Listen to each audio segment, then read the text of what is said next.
ಸಂಭಾವನಾ ಧರ್ಮ ಶಿಕ್ಷಣ ಕೇಂದ್ರದಿಂದ ಪರಮ ಪವಿತ್ರವಾಗಿರುವಂತಹ ಗಣೇಶನಗರದ ಶ್ರೀ ಗಣಪತಿ ಮಂದಿರದಲ್ಲಿ ಪ್ರತಿಷ್ಠಾ ವರ್ಧಂತಿಯ ಸಂದರ್ಭದಲ್ಲಿ ನಡೆಸಿಕೊಡುವಂತಹ ಸಂಕೀರ್ತನಾ ಸೇವೆ ಸಂಸ್ಕಾರ ಸತ್ಸಂಗ ಎನ್ನುವಂತಹ ಪರಿಕಲ್ಪನೆಯಲ್ಲಿ ನಾಡಿನಾದ್ಯಂತ ನಾಡಿಗೆ ಹೊಸ ಸಂದೇಶವನ್ನು ದಾಟಿಸುವ ಉದ್ದೇಶದಿಂದ ಮತ್ತು ಬೆಳವೆಯ ವಿದ್ಯಾರ್ಥಿಗಳಲ್ಲಿ ಸಂಸ್ಕಾರವನ್ನು ಮೂಡಿಸುವ ಸಲುವಾಗಿ ಸಂಯೋಜನೆಗೊಳಿಸುತ್ತಿರುವಂತಹ ಕಾರ್ಯಕ್ರಮ.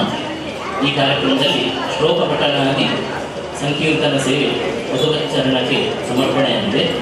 ನಮ್ಮ ತಂಡಕ್ಕೆ ಮಾರ್ಗದರ್ಶಕರು, ನನಗೂ ವೈಯಕ್ತಿಕ ಮಾರ್ಗದರ್ಶಕರು ಮತ್ತು ವಿಶೇಷವಾಗಿ ಗಣಪತಿ ಮಂದಿರದ ಭಜನಾ ತಂಡದ ನೇತೃತ್ವ ವಹಿಸುವಂಥದ್ದಲ್ಲದೆ ಇಲ್ಲಿ ಅನೇಕ ಬೆಳೆವೆಯ ಪ್ರತಿಭೆಯ ಬೆಳಗುವಲ್ಲಿ ಸಂಕೀರ್ತನ ಕಲೆಯಲ್ಲಿ ಬೆಳಗುವಲ್ಲಿ ಮಾರ್ಗದರ್ಶನವನ್ನು ಮಾಡಿಕೊಟ್ಟ ಅಲ್ಲದೆ ವಿಶೇಷವಾಗಿ ಸಂಸ್ಕಾರ ಭಾರತೀಯ ಗುರು ಸಮ್ಮಾನವನ್ನು ಸ್ವೀಕರಿಸಿದಂತಹ ಹಿರಿಯರು ಮಾರ್ಗದರ್ಶಕರು ಆಗಿರುವಂತಹ ಪುಷ್ಪಲತಾ ಕಪೂರು ಅವರು ಇವತ್ತು ನಮ್ಮ ಜೊತೆ ಇದ್ದಾರೆ. ಬಹಳ ಸಂತೋಷ. ಅವರು ಒಂದು ಕೊರಗಜ್ಜನಿಗೆ ಸಂಬಂಧಪಟ್ಟ ಸುಪ್ರಸಿದ್ಧ ಗೀತೆಗೆ ಧ್ವನಿ ಕೊಡ್ತಾರೆ. ನಾವೆಲ್ಲರೂ ತಾಳ ಹಾಕಿಕೊಂಡು ಆ ಪುಣ್ಯ ಸಂಕೀರ್ತನೆಗೆ ತೊಡಗಿಸಿದ್ದೇವೆ.